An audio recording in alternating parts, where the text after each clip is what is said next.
Kenny here with Gardening Simplified. It's June 29th. I'm out here in the garden. Got plenty of help. And I'm picking tomatoes and doing some other harvesting. The tomato plants are looking like they're a little bit more heat stressed, which this time of the year, that can happen.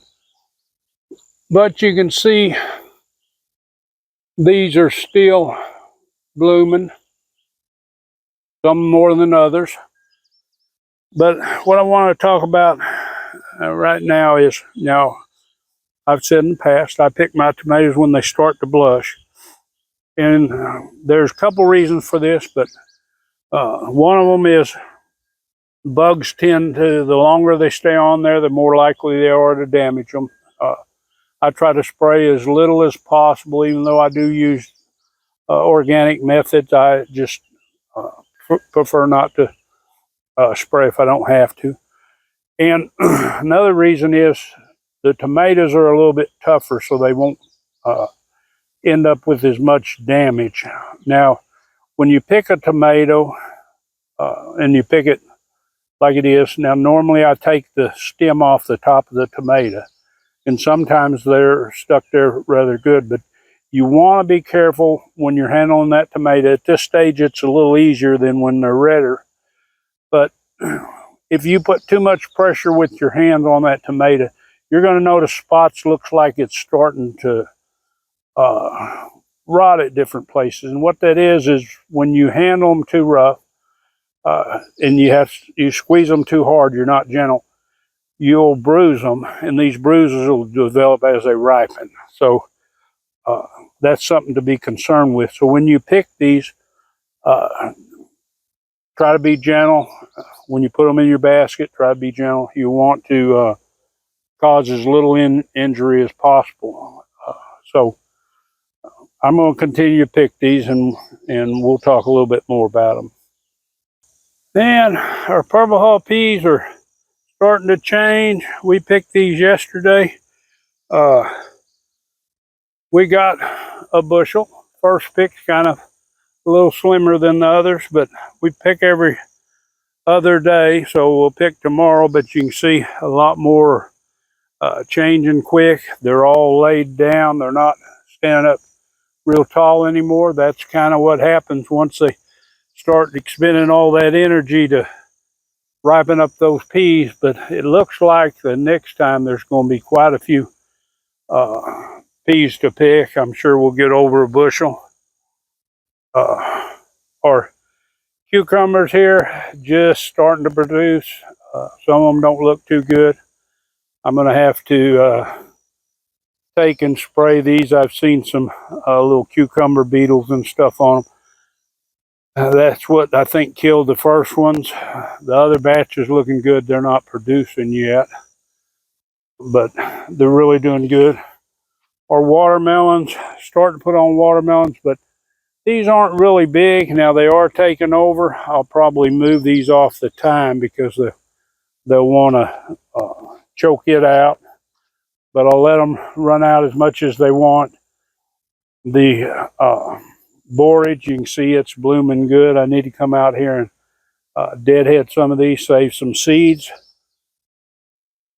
But the watermelons are doing pretty good. We've got a few of the Jubilees that's starting to get up bigger. It'll be a while before they get ripe. And keep waiting on this cantaloupe right here. It's not quite ready.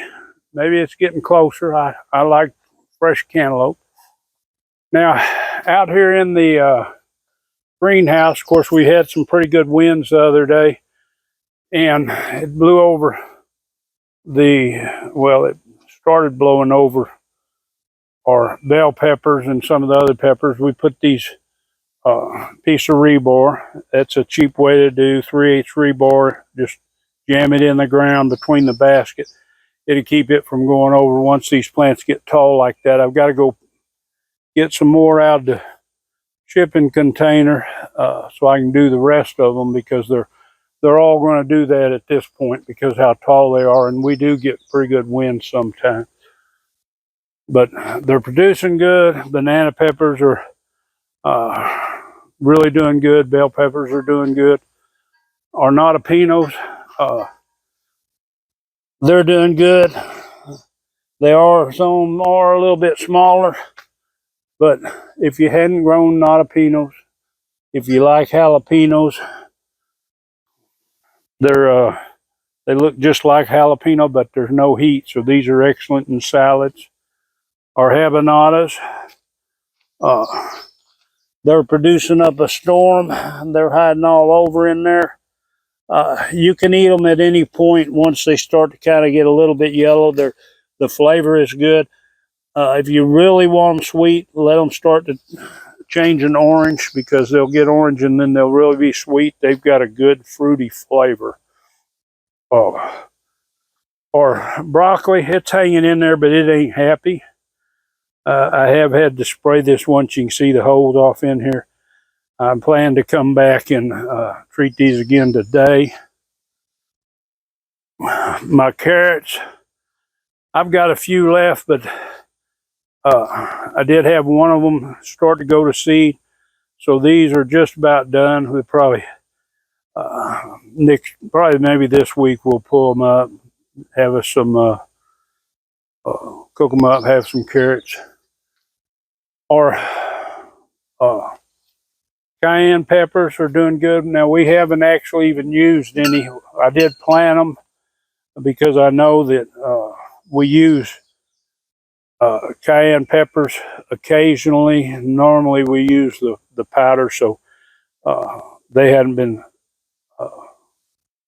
used very much. See if I can zoom out. Probably be a little better. Our jalapenos, we have quite a few of them. In fact, we're not picking them regular enough. You can see a red one off in there. We've been giving, there's a few more on that one. We've been giving them to the neighbors. This is our next batch of lettuce. It's ready to start picking leaves. We pick leaves and pick them when they're young.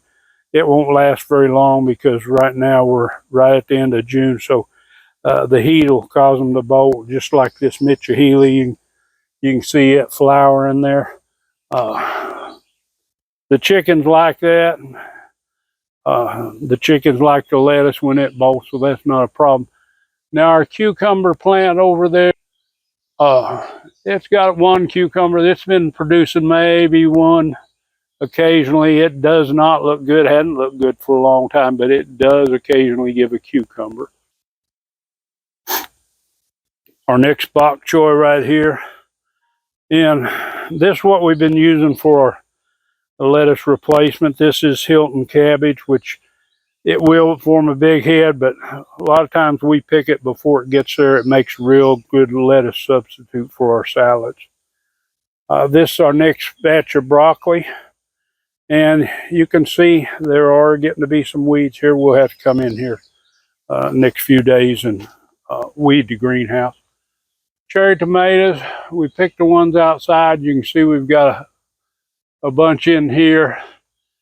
This one's never looked real good. It's still growing good, but it's always produced smaller cherry tomatoes, even though it's the same as the other Super Sweet 100. But we'll get the rest of these picked.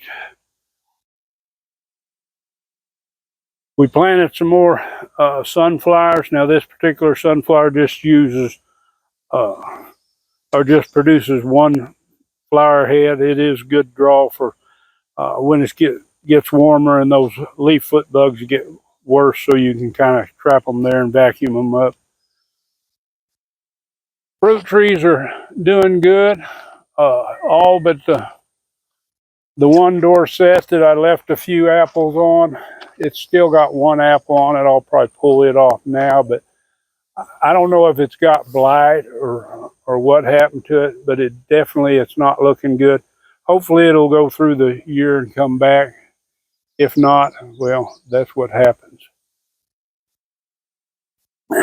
Our turmeric up here is doing good.